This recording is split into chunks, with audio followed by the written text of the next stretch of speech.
A ver, cuando pensamos en trauma infantil, lo primero que se nos viene a la mente es quizá un mal recuerdo, ¿no? Pero, ¿y si fuera algo mucho, mucho más profundo? Si no fuera solo una herida en la memoria, sino una verdadera fractura en los cimientos, en el mismísimo plano de cómo se construye una persona. Bueno, hoy vamos a meternos de lleno en eso. Cómo el trauma rompe esa estructura fundamental y cómo algo tan antiguo como la humanidad misma, el juego y la creatividad, podría ser la herramienta para volver a construirlo todo.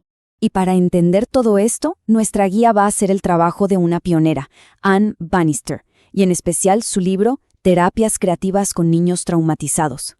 Su investigación es, de verdad, como un mapa para navegar este terreno tan complejo. Y nos muestra un camino para sanar que, como vamos a ver, va mucho más allá de simplemente hablar. Ok, entonces, ¿cuál es la hoja de ruta? Primero, vamos a ver esas cicatrices que no se ven a simple vista. Después, entenderemos bien cómo el trauma daña el desarrollo, para luego descubrir por qué el juego es tan pero tan clave. De ahí, pasaremos a un modelo de terapia muy concreto. Y finalmente, veremos cómo se puede reconstruir el mundo de un niño. Muy bien, arranquemos con esto, las cicatrices invisibles.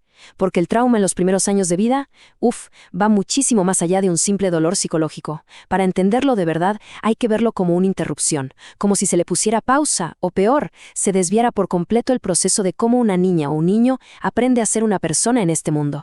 Y es que el daño, muchas veces, pasa en una etapa preverbal. O sea, antes de que siquiera existan las palabras para poder contar lo que está pasando. Esto afecta lo más básico, cómo se aprende a sentir seguridad, a confiar en la gente y al final a formar una identidad propia.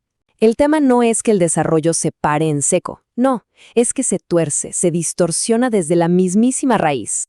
Entonces, la pregunta es, ¿dónde ocurre exactamente este daño? Bueno, Anne Bannister identifica 3 pilares, 3 áreas clave del desarrollo que el trauma ataca directamente. Vamos a verlas una por una para que quede súper claro.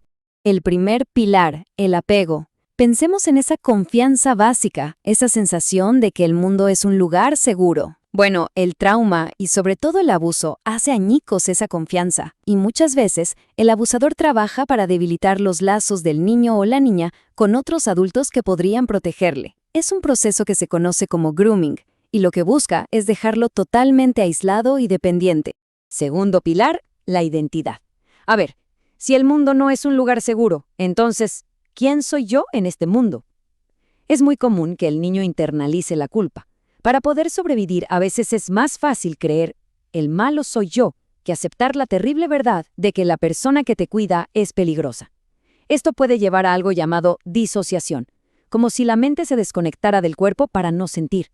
Bannister cuenta el caso de un niño, James, que en terapia jugaba con un muñeco y decía, «Se lo está haciendo al niñito, no a mí». Es un mecanismo de defensa durísimo, pero que nos muestra cómo se intenta proteger esa identidad que se está rompiendo. Y esto, lógicamente, nos lleva al tercer pilar, las relaciones. Porque si el apego está roto y la identidad hecha pedazos, ¿cómo haces para conectar con otras personas? Es casi imposible. El resultado es un aislamiento profundo. Esa dificultad para comunicarse, para ser amigos, se convierte en un eco del trauma original que puede seguir sonando por el resto de la vida. Hay una frase de la psiquiatra Judith Herman que lo resume de una manera, inolvidable. Ella dice que los sucesos traumáticos destruyen las ideas más básicas de las víctimas, la seguridad del mundo, el valor que uno tiene como persona y el sentido de orden en la vida. No es solo un mal momento, no, es un terremoto que derrumba toda la estructura de cómo se percibe el mundo y el lugar de uno en él. Ok, entonces, si el daño es tan profundo, tan fundamental, y muchas veces ocurre antes de que se aprenda a hablar, ¿cómo lo reparamos? Y aquí es donde entra la idea central de Bannister, que es brillante. La sanación tiene que hablar el mismo idioma que la herida, un idioma que no necesita palabras. Como dijo el creador del psicodrama, J.L. Moreno, el cuerpo recuerda lo que la mente olvida.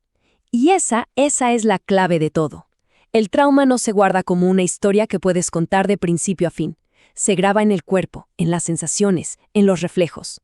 Por eso, pedirle a un niño o a una niña que simplemente hable de lo que pasó, muchas veces no es suficiente. A veces es hasta imposible. Y aquí la diferencia es clave. Miren, por un lado, la terapia verbal se centra en contar la historia, en el relato. Le pide al niño que cuente. Pero por otro lado, la terapia creativa se enfoca en el cuerpo, en los sentidos. Le permite al niño mostrar lo que pasó.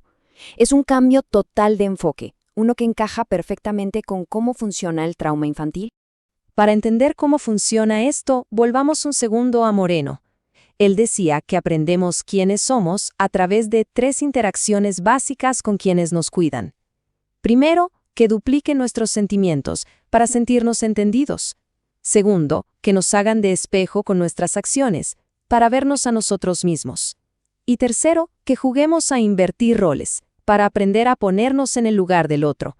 Bueno, estos son exactamente los pasos que el trauma bloquea.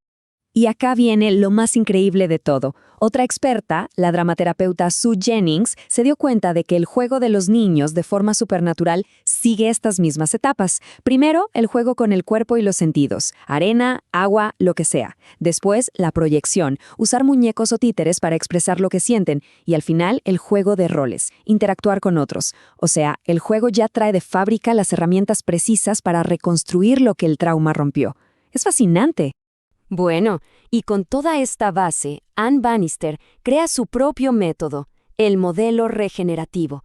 Y ojo, no es que se pongan a jugar sin más. No, es un mapa, un plan súper claro y lleno de esperanza, que va guiando al niño, fase por fase, en su camino de sanación. Este modelo tiene 3 fases muy lógicas. La primera es la evaluación, que es básicamente para entender bien el terreno. Luego viene la acción, que es el corazón de la terapia, el trabajo creativo, y se cierra con la resolución, que es donde se ve todo el crecimiento y la recuperación. En esta primera fase, la de evaluación, el terapeuta es como un detective muy cuidadoso, que observa el nivel de seguridad del niño, cómo son sus patrones de apego, en qué etapa del juego está. También busca identificar si hay defensas, como la disociación que mencionamos antes. El objetivo es tener una radiografía súper clara del daño que hay en el desarrollo. Y después, a la acción. Esta es el alma de la terapia. En un espacio totalmente seguro, el juego se transforma en la herramienta de construcción. El terapeuta ayuda a volver a vivir esas etapas clave del desarrollo, duplicando lo que el niño siente, sirviendo de espejo para sus acciones y abriendo la puerta al juego de roles. Cada cosita que se hace está pensada para reafirmar quién es el niño y validar lo que vive. Y finalmente, llegamos a la resolución. Y acá es súper importante entender algo. El éxito no se mide en si se olvidó el trauma o no, para nada. El éxito es la regeneración de capacidades. Cuando un niño o niña puede entender y expresar lo que siente, cuando tiene una idea clara de quién es y puede tener relaciones sanas, bueno, ese es un niño que ha reconstruido los pilares que se habían caído. Al final de todo, la visión de Bannister nos deja un mensaje potentísimo. Sanar es posible. Nos muestra que la capacidad de recuperación que tenemos es asombrosa y que la creatividad tiene un poder para transformar que a veces ni nos imaginamos. Entonces, para resumir los puntos clave. Primero, el trauma no es solo un mal recuerdo, es un daño en la estructura misma del desarrollo. Segundo, le pega directo al apego, la identidad y las relaciones. Tercero, el juego es el lenguaje natural de la infancia, es la clave para sanar. Y cuarto, las terapias creativas nos dan un camino concreto para regenerar todo ese mundo interior. Y todo esto nos deja con una pregunta flotando en el aire, ¿no?